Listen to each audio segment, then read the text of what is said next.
Bonjour à tous, la dernière fois on s'était laissé vers Maço Cruz au Pérou. Tolo est parti chercher des courses, on est à Desaguadero, pas très loin de la frontière. On s'apprête à passer en Bolivie, on en profite pour tourner ce vlog. Encore une fois j'ai eu son accord, je vais le faire tout seul, là d'autant qu'en plus on a des invités sur cet épisode. Je vais donc vous raconter un petit peu ce qui s'est passé les 3 dernières semaines. La dernière fois donc on était à Maço Cruz, on a entamé un road trip de 3 jours, on a commencé de Maço Cruz par remonter jusqu'à Camaña, qui est un petit village où on s'est arrêté avec Tolo, réputé pour ses restaurants de poissons. On a eu d'ailleurs l'occasion d'aller manger dans un des restaurants, vraiment très bon. On a goûté une spécialité du Pérou qui s'appelle le ceviche. C'est un poisson cru qui est cuit avec du jus de citron et qui est aromatisé avec un bon nombre d'épices, notamment certaines qui sont endémiques du Pérou, et qui est servi en accompagnement avec des oignons, des pommes de terre frites, de la salade verte. J'ai appris en venant ici que le Pérou a la réputation d'avoir l'une des meilleures gastronomies de l'Amérique du Sud et franchement elle vole pas son titre. On a ensuite continué à remonter la côte Pacifique pour arriver à Puerto Inca et enfin, étape finale, on a rejoint Pisco. Pisco qui est à 2 heures au sud de Lima. Le but du jeu n'était clairement pas de visiter cette ville en particulier, mais plutôt de rejoindre des gens parce que oui, on a rejoint des gens. Il y a ma famille, ma mère, mon père et mon frère qui nous ont rejoints et c'est eux qui vont participer avec nous à ce vlog et que vous allez avoir la chance d'écouter. Je suis Olivier, le père de Jordan. On est venu au Pérou pour découvrir le pays et aussi pour retrouver notre fils. Ça faisait 3 mois qu'on l'avait pas vu. Soy la madre de Jordan. Moi je suis le frère de Jordan, Duncan. On est parti donc il y a pratiquement 15 jours de la maison. Navette, avion, ça c'est du standard. On arrive à Lima, on récupère une voiture qui finalement s'est révélée très pratique dans les contrées qu'on traverse. Première grosse difficulté, la sortie de Lima. Lima est une ville immense, une banlieue énorme. Plus de 12 millions d'habitants. Absolument. Comme nous avait prévenu Jordan, lui qui avait déjà traversé La Paz, ici c'est un peu la jungle. Énormément de tuk-tuk, des taxis-motos, ça klaxonne, ça double à droite, ça respecte quand ça veut le code de la route. Mais on s'en est finalement sorti et on est arrivé à Pisco assez rapidement pour rejoindre Nicolas et Jordan. Ils avaient loué un Airbnb pour l'occasion, donc on s'est retrouvé là-bas avec Tolo un peu en avance. On est arrivé fin d'après-midi et eux plutôt vers 22-23 heures. C'était une petite maison très sympa, alors à noter quand même que l'étage était assez marrant parce qu'il était totalement dénudé, tout béton apparent. Mais le rez-de-chaussée par contre lui était vraiment très élégant, il y avait beaucoup de bambou, de bois travaillé et poli, c'était un bel endroit. On avait préparé un festin avec Tolo, ça changeait un peu des pâtes et du riz qu'on se bouffe depuis 1 mois et demi, on va pas se le cacher. Mais là on avait de la viande, on avait des légumes, du vin à profusion, enfin c'était un vrai repas de roi. On a passé des heures à sourire, à se marrer, à faire des blagues. Ça fait vraiment du bien de retrouver tous ces gens-là, particulièrement pour moi évidemment vu que c'est ma famille, mais j'ai la chance d'avoir Tolo avec moi qui les connaît déjà un peu et qui du coup a pu en profiter presque tout autant finalement. Dès le lendemain, on a enchaîné les kilomètres pour rejoindre la région de Cusco. On a fait une première étape à Ayacucho. On a quand même franchi un col qui fait plus de 4700 mètres. Pour une première expérience en haute altitude, pour ma famille, c'était quand même assez éprouvant. Mais ils s'en sont bien tirés, ils ont remarqué par contre les effets du mal d'altitude. On a marqué un léger arrêt dans un endroit dont le nom m'est inconnu, une formation rocheuse assez curieuse, avec une espèce d'enchevêtrement de différents minéraux, du calcaire, du soufre probablement. C'était assez magnifique, je pense que l'origine est volcanique, je vois difficilement comment ça peut être autre chose que ça, vu la particularité de cet endroit. Donc on a roulé jusqu'à Ayacucho, on s'est arrêté ici dans un nouvel Airbnb. Il faut dire que sur la totalité du séjour de ma famille, on a essentiellement dormi comme ça dans des logements éphémères. Appartement somptueux sur 3 étages je crois, avec en surprise un rooftop formidable. Ça nous donnait une vue absolument somptueuse. Ayacucho est en plus une ville qui est encaissée comme ça entre 2 flancs de montagne,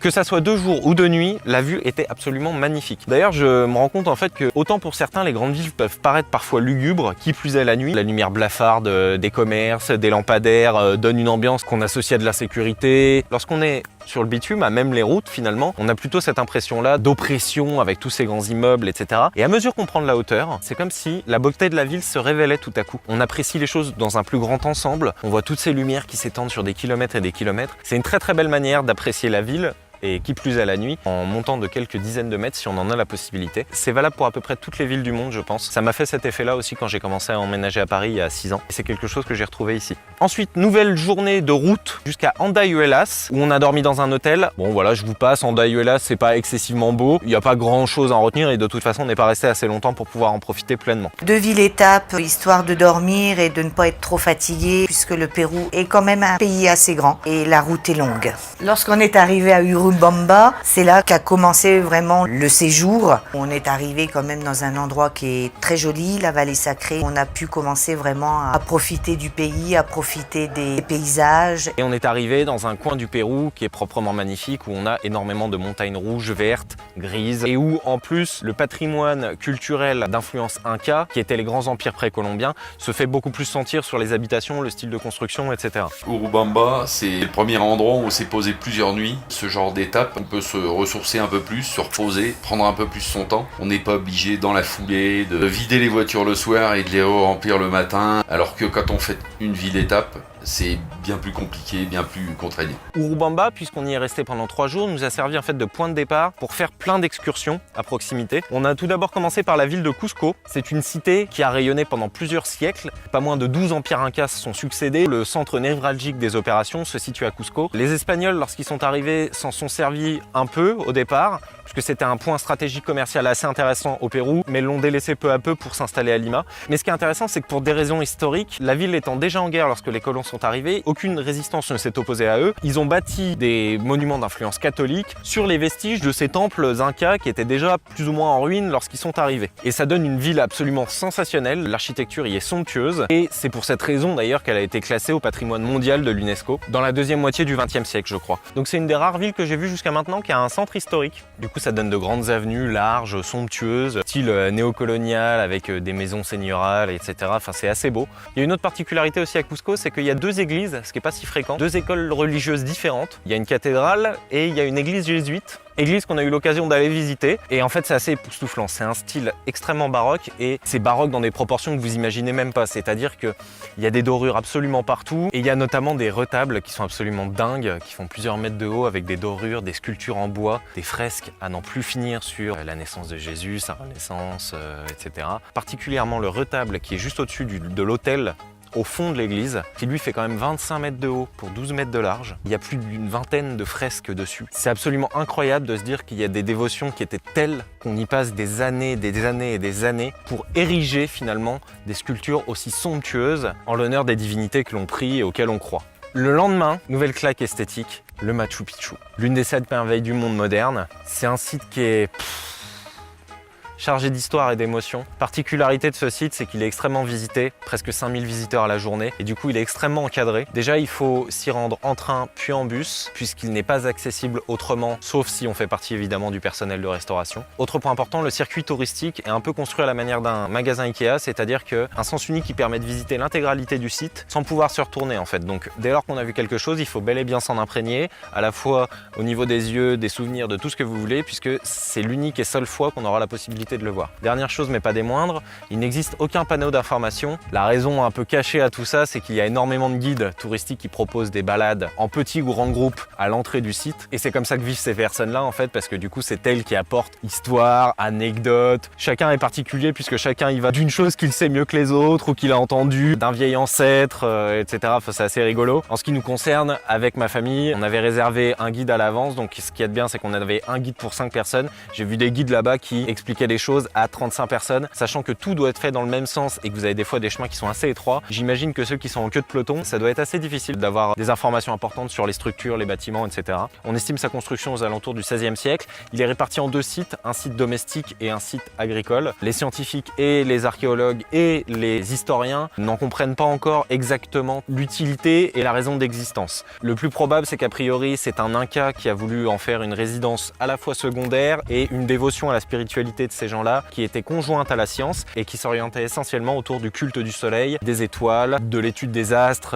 et ce genre de choses. On a fait une visite d'à peu près 2 heures, on a vu beaucoup de choses, on a vu des cadrans solaires, les bâtiments royaux, les agricultures en escalier qui sont si particulières et si spécifiques du Pérou et de l'agriculture de montagne. C'est un endroit qui est absolument bluffant, j'ai pas vraiment de mots pour le décrire, je pense que c'est quelque chose qui se vit. Les mots, les images, tout ça, c'est bien pour se faire une idée, mais pour sentir toute la puissance qui émane de ce lieu, il faut vraiment s'y rendre, il faut vraiment vivre ce genre de choses. Après ces nuits qu'on a fait à Urubamba, on trouvait ça intéressant de faire une nuit à la Belle Étoile. On s'est posé à un endroit à 4150 mètres, où sincèrement on était seul, où le chemin a été un petit peu compliqué, surtout la dernière heure. Les routes sont vraiment des gravel roads, des dirt roads. On s'est trouvé un petit coin, on a installé la tente. Absolument personne, un petit terrain plat d'herbe, un peu mou parce qu'en bord de rivière. On a fait notre petite soirée, notre petite matinée dans ce petit coin très tranquille. Aux alentours d'un endroit qui s'appelle la montagne arc-en-ciel, la Rainbow Mountain, pas très loin d'un petit village qui s'appelle Pitumara. Et c'était un autre moment chargé d'émotions pour d'autres raisons, vous en doutez. C'était voilà la première fois où on pouvait vraiment faire la démonstration de ce qu'était notre vie un peu de tous les jours, de celle qu'on vit ici depuis qu'on est arrivé avec Tolo. Et c'était un moment qui était génial parce que de manger à même la couche de Manolo, ils ont pu expérimenter un peu ce qu'était notre vie et les contraintes d'espace, logistique qu'on pouvait avoir. On a quand même dormi à 4150 mètres d'altitude, ce qui en fait une expérience d'autant plus sensationnelle puisque vous en doutez, ma famille n'a jamais eu l'occasion de dormir aussi haut. On a pu voir l'équivalent d'un berger, je sais pas comment on appelle ça, avec son troupeau de lamas passer à 20 mètres de nous. C'était un moment qui était fort parce que l'endroit était magique, mais ce moment était somptueux parce que profondément humain. C'était beaucoup de partage. Il y a quelque chose que je dois vous avouer, c'est que on fait ces vlogs là pour essayer de vous partager un maximum de choses sur ce qu'on voit, ce qu'on ressent, etc. Mais malheureusement, il y a des choses que même avec des mots extrêmement précis, même avec une caméra grand angle, même avec un micro, même au travers des posts que je peux partager des fois sur la page Facebook, qui sont si uniques, si singuliers, que la parole, les yeux ne peuvent résumer pleinement. Et ce genre de vie au quotidien dans un van fait partie de ces instants. Et c'est un véritable privilège d'avoir pu partager ça avec ma famille. On a fait une nouvelle journée de route le lendemain pour se rendre à Chucuito. C'est un petit village qui est juste à côté du lac Titicaca. On a trouvé un hébergement pour 4 nuits,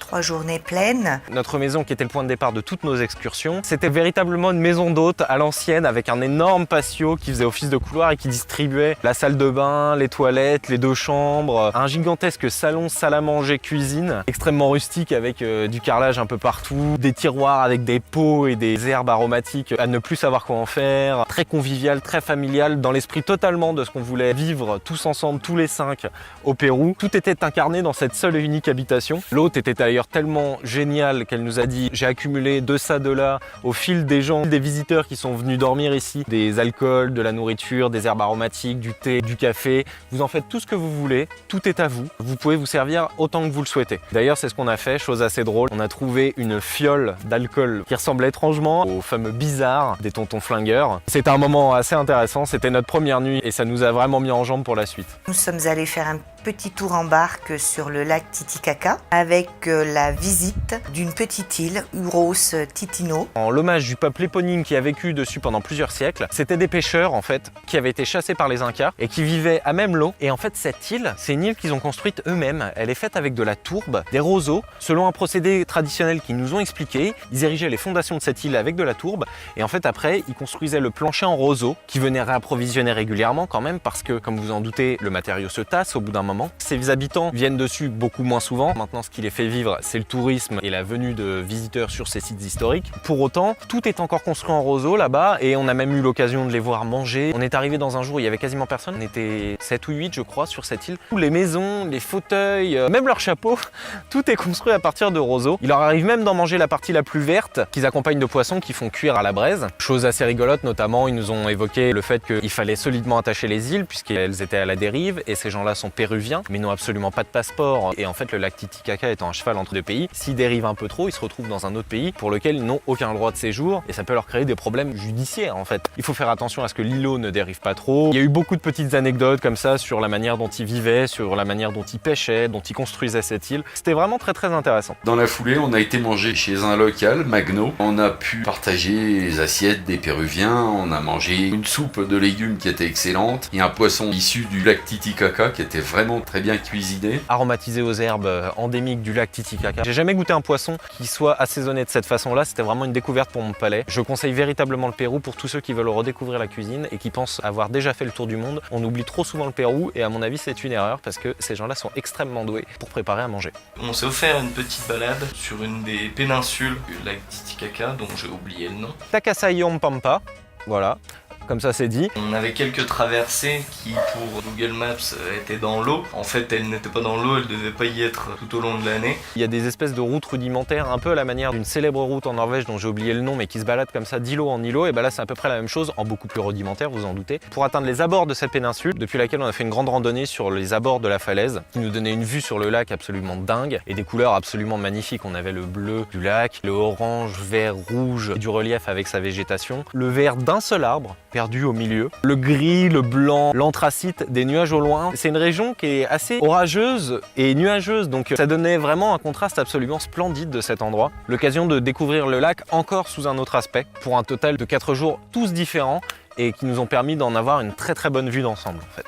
Après ces 4 nuits, on a repris la route pour descendre plein sud vers l'océan Pacifique, pour atterrir dans la ville d'Ilo, en bord d'océan. Même si ça a été une seule soirée, parce que ville-étape, le trajet était magnifique. Ce qu'il faut savoir, c'est que toute la région sud du Pérou, à la proximité de l'océan Pacifique, est totalement désertique. J'ai lu quelque part que c'est un des déserts les plus arides du monde. Certains diraient lunaire, mais vu la couleur du ciel, c'est presque martien. On était vraiment dans les chroniques martiennes. Sur la route, on s'est arrêté à un endroit qui s'appelle Puente Bello, qui est un site géologique, géothermique fascinant, dans l'esprit des geysers qu'on a déjà rencontrés et dont j'ai déjà vanté, évoqué les particularités. Là, c'était essentiellement 2 geysers, dont un, c'est une roche qui trône au milieu d'une rivière, jaillit de cette roche à 3 endroits bien distincts, de puissants jets d'eau chaude, si bien qu'il est possible de se baigner dans la rivière d'eau glacée parce que le cours de la rivière glaciale se mélange avec les jets et les trompes d'eau brûlantes à la limite d'être de la vapeur qui sortent de cet improbable geyser. J'ai jamais vu ça de ma vie. Malheureusement, j'ai pas pu tremper plus loin que les mollets parce que même si l'eau se mélange, il faut quand même s'approcher suffisamment de l'endroit où l'eau chaude jaillit. Dès lors qu'on en prend sur les épaules, je peux vous garantir qu'on le sent. Et finalement, j'ai renoncé à essayer de me baigner intégralement. J'ai quand même eu le mérite d'être le seul à essayer. Ça donne aussi des paysages rocheux assez dingues, du genre des montagnes dont les flancs sont rouges, verts, presque turquoise, c'est assez splendide. Des formations rocheuses, on a l'impression qu'on a sorti un paysage de caverne et qu'on est venu le remettre à la surface. Il y a des stalactites, il y a des couleurs absolument invraisemblables sur les parois rocheuses, des espèces de pics qui ressemblent à des énormes stalactites, qui ressemblent à une main. C'est vraiment hyper particulier comme truc. On est resté là quelques heures et puis ensuite on est remonté pour repartir ensuite vers Arequipa. Deuxième ville du Pérou, d'où nous vous parlons actuellement. La Cité Blanche, on l'appelle comme ça parce qu'à l'image de Cusco, elle possède un centre historique. La majorité des bâtiments qui y sont construits ont été érigés avec de la pierre blanche qui provient du volcan Mitsi, qui est aux abords de la cité. Ça contraste vachement avec Cusco, où pour le coup, les pierres sont de couleur rouge, toute la ville est rouge. J'essaierai de vous mettre en comparaison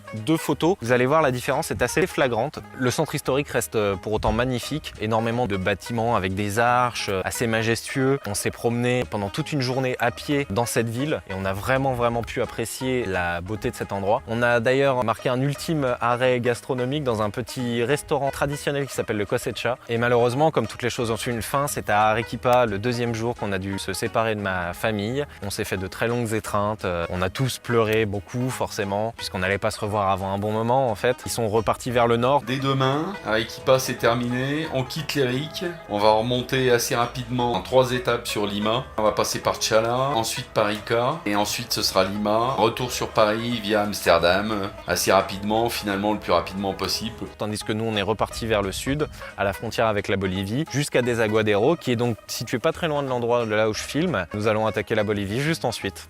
Voilà.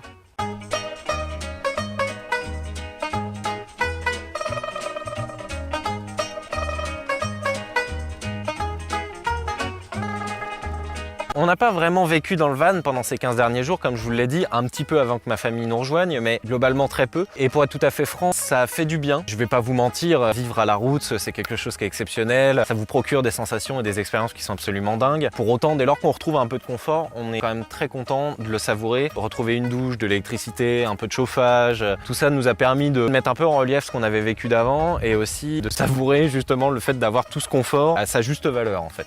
En revanche, on a eu l'occasion pendant une soirée de partager notre vie de tous les jours dans le van avec ma famille. Ça m'a donné une très bonne idée de ce que vivent au quotidien Nicolas et Jordan. La nuit à la Belle Étoile qu'on a pu faire, j'ai dormi dans une tente à côté parce qu'évidemment ils n'ont pas les 5 places dans le van. Mais en soi, j'ai pu vivre un peu dans le van. On s'est fait à manger dans le van à cette nuit à la Belle Étoile. Je peux dire quand même qu'ils sont très bien équipés. Ils ont pratiquement tout ce qu'il faut. Entre la gazinière, leur petite lumière, la couche. Je pense qu'ils pourront encore faire beaucoup de route avec le Manolo. On a dégusté un très bon plat de pâtes sur le couchage, dans le van. Des pâtes et du lard, je crois que c'était ça, pour changer, hein, les pâtes, toujours les pâtes. C'est genre le dénominateur commun de tout le monde, quelles que soient ses habitudes alimentaires. Lorsque vous venez, si vous venez un jour, je vous le dis, ça sera des pâtes et des pâtes. Hein. Va pas falloir faire la fine bouche là-dessus parce que c'est tout ce que vous aurez à manger.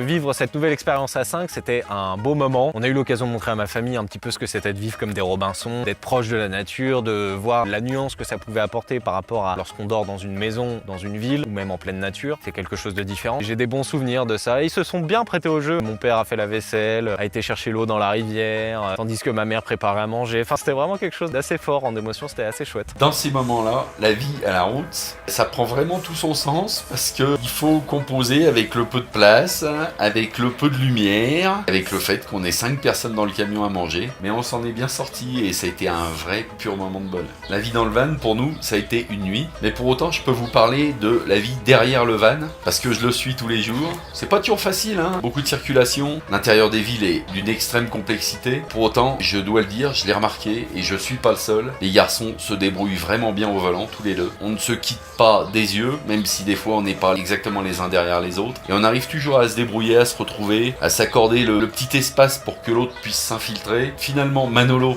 est une très bonne machine, sincèrement. Les garçons maîtrisent leur sujet.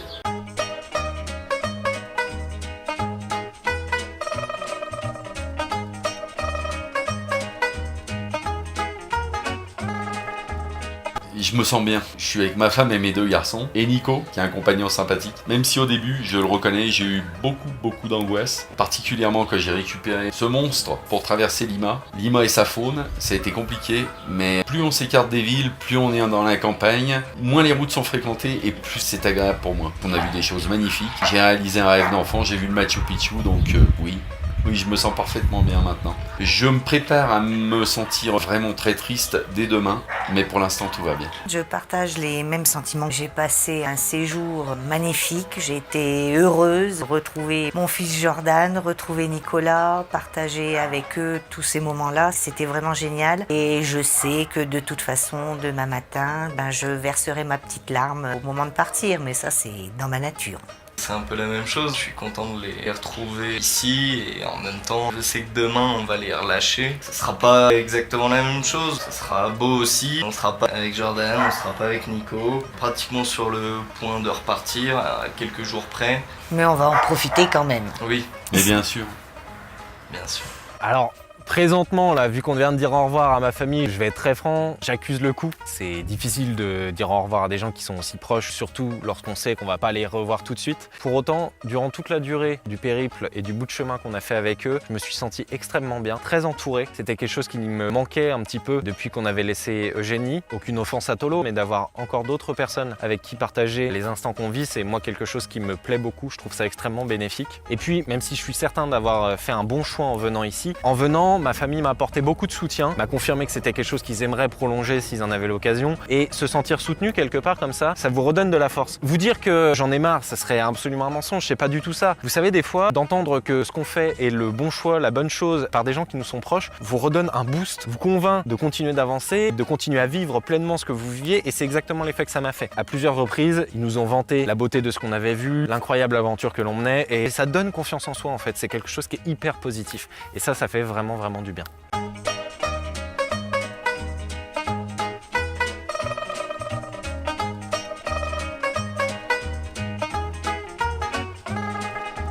Ça a été une expérience assez incroyable parce qu'elle est un peu hybride. Ma famille et moi, on est partis plusieurs fois en road trip. Je suis parti avec mes parents en Islande, je suis parti avec mes parents, mon frère, en Patagonie. Du coup, ça s'inscrit un peu dans la continuité de ce qu'on a fait. On sait un peu comment tout le monde fonctionne dans le groupe. J'avais un peu d'appréhension quant au fait que Tolo se sente intégré, puisqu'il s'agit véritablement de ma famille et j'avais pas envie qu'il se sente exclu. Il se trouve qu'il a un tempérament qui fait que ça fonctionne assez bien. Et en fait, tous les 5, on s'est retrouvés assez facilement sur la même longueur d'onde. Je dis pas qu'on n'a pas quelquefois des petites différences de point de vue et de manière d'envisager les choses, mais le ciment a vraiment très bien pris. Être 5, ça doit être plus facile que d'être à 2, parce que si on se prend le chou à 2, on est chacun de son côté, alors que quand on est 5, c'est plus facile de retrouver des gens avec qui parler, le temps que ça se calme. Je pense pas que ça a été difficile. On a forcément chamboulé les habitudes de Jordan et de Nicolas, mais je pense que ça a fait une petite parenthèse aussi dans leur road trip, dans leur vie de tous les jours. Autant ils nous ont apporté, autant on leur a apporté aussi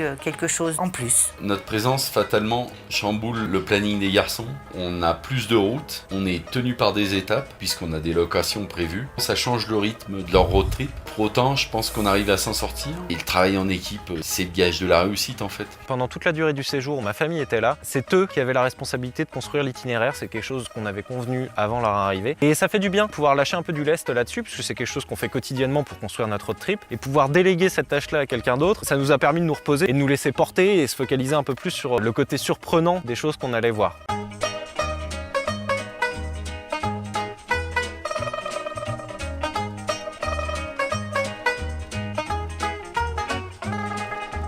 Il y a eu un épisode un peu laborieux, pénible on va dire, puisqu'il a fallu qu'on change un feu de croisement sur Manolo. On était en route pour Pisco, arrivé à un péage, il y a une voiture de police qui nous a arrêtés. J'ai cru qu'ils allaient essayer de nous soudoyer de l'argent ou quelque chose du genre, mais en fait pas du tout. Ils voulaient nous avertir que justement il y avait un de ces feux qui avait brûlé. On a tout d'abord voulu se garer sur le bas-côté pour essayer de le réparer immédiatement. Le problème c'est que la lampe qu'on avait de rechange au départ, malheureusement elle était défectueuse, donc on était obligé d'en racheter une un peu plus loin. Mais aussi et surtout, le vrai problème, je manque de points de comparaison parce que ça fait pas très longtemps que j'ai mon permis de conduire, mais démonter un phare de Manolo est une opération qui est extrêmement pénible et périlleuse. Je m'explique, déjà il faut démonter toute la carrosserie latérale et de devant pour pouvoir atteindre le phare, et c'est sans compter en plus sur le fait que même si c'est un véhicule qui est en réédition, il s'inspire de véhicules qui sont relativement vieux. Les systèmes de maintien des ampoules dans les phares sont extrêmement archaïques et compliqués à démonter puis remonter. Comme c'est un véhicule qui a fait énormément de routes, les vis et les fixations de vis sont extrêmement usées. Pour les vis, les encoches ont toutes été polies par le temps et la rouille. Les chevilles dans lesquelles les vis viennent s'enfoncer ont même quant à elles fondu. J'ai le souvenir d'une fixation en particulier, un couple vis-cheville, où j'ai été obligé de rebrûler le plastique fondu d'une cheville pour pouvoir ensuite couper la dite vis à la pince. Donc ça a été un épisode assez compliqué. De base, je pense que c'est une opération qui doit prendre un quart d'heure, 20 minutes sur une voiture moderne. Là, il nous a quand même fallu 3 heures, 3 heures et demie en plein désert. D'autant que notre caisse à outils, même si elle est très pratique, elle reste malheureusement très rudimentaire. Et on n'avait rien d'autre pour travailler que des petits tournevis, une pince coupe-vente, un petit marteau. Enfin bon, on a fait avec les moyens du bord. On s'en est sorti et c'est le principal. Mais ça a été extrêmement long, quoi. Et sous la chaleur cuisante du soleil en plein désert. Oh là là, les routes de montagne. Les routes de montagne.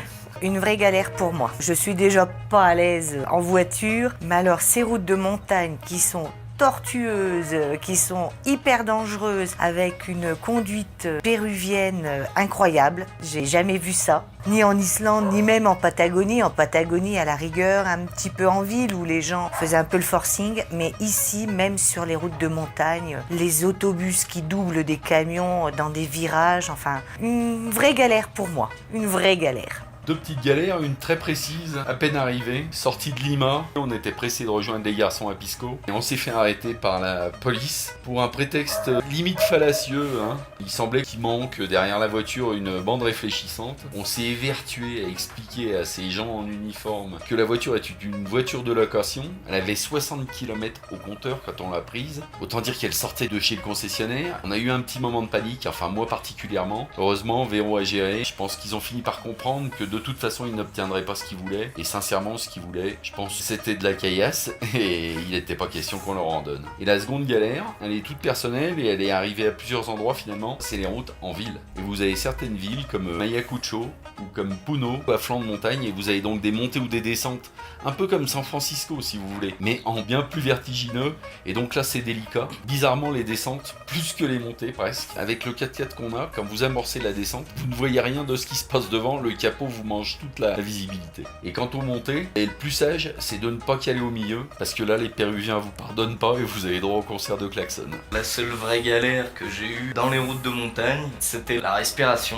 Au tout début, en fait, plus on monte, plus ça nous compresse le torse. Les 3-4 premiers jours, c'était un peu compliqué. Le temps de s'habituer, respirer un peu plus fort, c'est la meilleure des techniques. Un exemple très concret, ça doit être dans les premiers jours, le deuxième ou le troisième jour, on s'arrête au bord de la route. Au loin, on voit une sorte d'amas de calcaire blanc. Jordan propose de descendre pour s'en rapprocher et aller prendre quelques photos. La descente, ça se passe très bien, ça se passe toujours très bien la descente. Au moment de remonter, il n'y avait pas grand chose, il y avait 500-600 mètres de remontée, pas très abrupte. À la remontée, moi j'étais complètement KO parce que premier effort, on était à plus de 3000 mètres d'altitude. Il faut faire attention à ne pas faire des phrases trop longues. Vous sortez de vos phrases totalement essoufflés, et donc après vous respirez 3-4 fois, mais grandement en gonflant totalement vos poumons pour chasser cette oppression qui a effectivement du manque d'oxygène. Évidemment, induit à ce manque d'oxygène, le conseil à donner à tous ceux qui viennent au Pérou, c'est d'avoir toujours un peu de Doliprane et beaucoup d'eau. Vous compensez comme ça, et puis au fur et à mesure du temps, vous y faites, et les 4000 mètres après sont digestes sans problème, à condition de ne pas faire d'effort. Dès que vous faites un effort, vous le payez cash dans la foulée. Et Dieu sait que t'en fais des phrases longues. Oui, mais ici je peux, on est moins haut.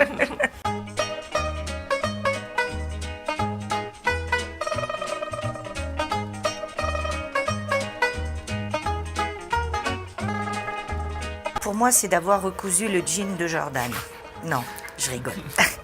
Pour moi, c'est d'avoir pu, seulement à 3, organiser ce voyage sans aucun apport de Jordan. C'est une vraie réussite. Et je me dis qu'au fur et à mesure des années, on sera peut-être capables, tous les deux, d'organiser notre propre voyage. C'est déjà d'avoir vu le Pérou, enfin pas tout, en grande partie. Donc, le Machu Picchu, le lac Titicaca, c'est des lieux qui sont plus que magnifiques, qui sont extraordinaires.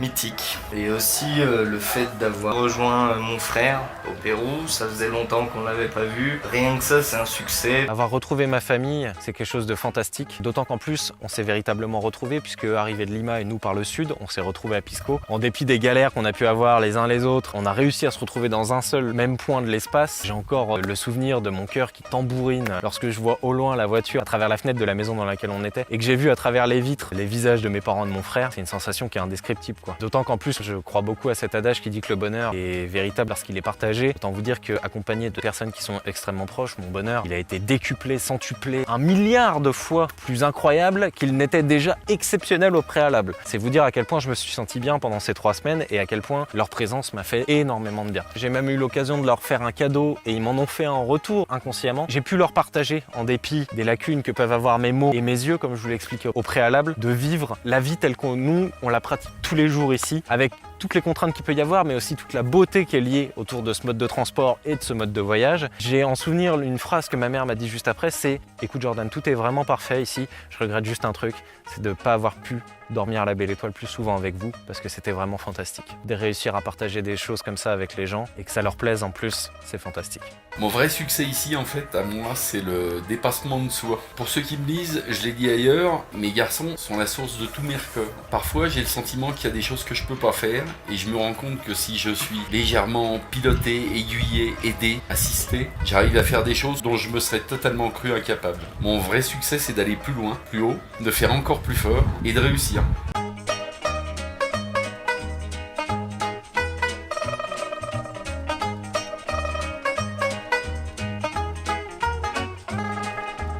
Quand on passe dans les villages, en montagne, il y a quelque chose qu'on constate, c'est que autant le van Manolo attire les gens, parce que les gens pensent que c'est un minibus comme il en existe des milliers au Pérou, et qui permettent à des gens de faire des petits trajets de village à village ou même en ville, alors que bizarrement le pick-up, lui, n'attire que les chiens. Les chiens viennent aboyer aux pneus, quitte à se jeter quasiment sous le pick-up. On n'a pas encore compris pourquoi, même si Véro a évoqué l'hypothèse que ce pick-up ressemble à celui de la police. Peut-être que les chiens ici n'aiment pas la police finalement.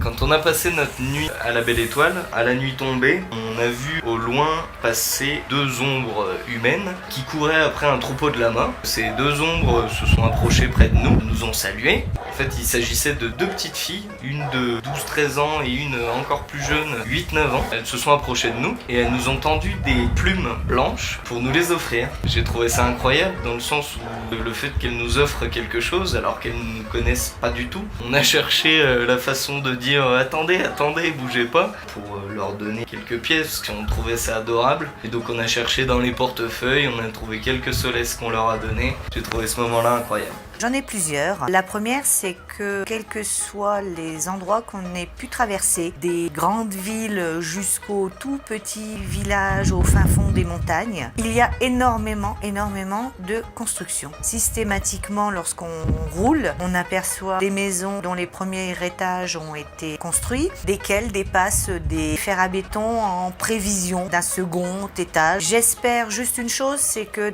dès que cette croissance économique du Pérou Pérou sera bien installé. Ils pourront peut-être passer un peu à la dépollution. Tout le long de notre voyage, on a croisé énormément de décharges sauvages dans tous les coins. C'est le côté un petit peu désolant du Pérou. La deuxième petite anecdote que je voulais aussi préciser, c'est que ici, il fait jour à 5h15 du matin. Grand jour. C'est assez curieux comme sensation. Alors en vrac, quelques petites histoires que j'ai pu voir de ça de là pendant les 3 semaines où on était au Pérou. Première chose, que vous soyez une marque ou que vous soyez un potentiel élu politique, puisqu'on est arrivé en pleine période de campagne électorale pour les gouverneurs de région au Pérou, vous avez semble-t-il le droit, parfaitement légal, de faire de la propagande à même les flancs des montagnes. J'ai vu un nombre incroyable de montagnes qui étaient repeintes en blanc avec le logo du parti ou de la marque dont on cherchait à faire la promotion, voire même quelquefois des gravures qui étaient faites sur plusieurs dizaines de mètres pour que ça soit bien visible au loin. Deuxième anecdote, lorsqu'on était à Urubamba, le premier soir où on est arrivé, il y a eu un moment donné où je me suis retrouvé tout seul dans le salon. Tous les autres étaient partis se coucher. J'étais en train d'écrire et cherchant de l'inspiration, je balayais comme ça un peu la pièce du regard. Et en fait, mon regard à un moment donné s'est posé sur une tache sombre et en faisant le point oculaire, je me suis rendu compte que c'était une araignée. Mais une araignée énorme, hein, comme ça. Et pas le genre d'araignée que vous pouvez trouver des faucheux dans votre garage où vous dites oh, c'est bon, les pattes sont fines, le corps est petit, ça va, même si elle est très grosse, ça va. Là, on parle d'un monstre qui faisait facilement 10-12 cm de diamètre. Ceux qui me connaissent savent que j'ai peur des araignées, donc autant vous dire qu'à la vue de cette bestiole, mon corps s'est raidi tout d'un coup et je pense que je suis resté 1 minute totalement crispé, immobile, pour la regarder tranquillement partir de la porte-fenêtre pour venir s'installer jusque sous le four. Et dès lors qu'elle s'est installée sous le four, j'ai foncé dans la chambre, j'ai réveillé mon frère avec qui je partageais la couche, je l'ai secoué pour lui dire de venir. Sa première réaction a été de se foutre de ma gueule. Faut savoir que mon frère depuis des années joue beaucoup avec ma peur des araignées et donc il riait aux éclats quand je l'ai réveillé et tout. Quand il m'a accompagné et que je le tirais par le bras et que je lui ai montré où elle était, il avait un rictus, mais l'expression de son visage a totalement changé entre le moment où il a passé sa tête sous le four et le moment où il m'a regardé à nouveau. Et je peux vous dire que pour qu'il y ait un arachnide qui fasse changer comme ça mon frère du rictus jusqu'à une forme de crainte, c'est vous dire l'état de la bestiole que ça pouvait être quoi. Ça a été d'autant plus pénible qu'on n'a pas pu la tuer parce qu'elle était cachée sous le four. On a été obligé d'aller se coucher et pendant 3 jours après, une fois qu'on en a eu parlé à tout le monde, ça a été un véritable jeu de piste pour essayer de la retrouver et lui mettre le pied, voire les 2 pieds dessus vu sa taille. On l'a jamais retrouvée, hein, on sait pas où elle est partie. Et puis dernière petite chose, alors qu'on partait d'Ica pour rejoindre Arequipa, on a lancé les GPS pour savoir les routes par lesquelles on devait passer et il nous annonçait 4 heures de route je crois. Donc on se lance sur le chemin et puis à un moment donné on arrive à une quarantaine de kilomètres de la ville et il nous annonçait encore 2 heures de route. Moi, je suis un peu étonné, je me demande comment c'est possible qu'il nous reste encore autant de temps, d'autant que la route, même si elle était un peu sinueuse, n'était en rien comparable aux endroits les plus périlleux qu'on ait pu traverser au Pérou. Et en fait, à un moment donné, au loin, je distingue sur le flanc de la montagne d'en face un embouteillage énorme de plusieurs dizaines, voire peut-être même d'une centaine de camions et de bus qui se suivent les uns les autres au pas en montée parce que incapables d'aller plus vite, alourdis par leur cargaison de personnes et de marchandises. Et c'était pour ça en fait les 2 heures. Donc pendant 2 heures, on a joué à qui double qui sur les routes sinueuses de montagne. Dès lors qu'on sentait qu'on avait un espace, hop, on appuyait sur l'accélérateur, on essayait de débrayer vite pour pouvoir doubler et passer la seconde et se rabattre. Et ça a été ça pendant 2 heures. On n'a jamais véritablement réussi à les dépasser tous. Un truc incroyable quoi. Voilà, ça conclut les petites histoires un peu rigolotes. Donc là, on va se retrouver pour la Bolivie. Et puis d'ici là, je vous dis à bientôt et à la prochaine. Ciao.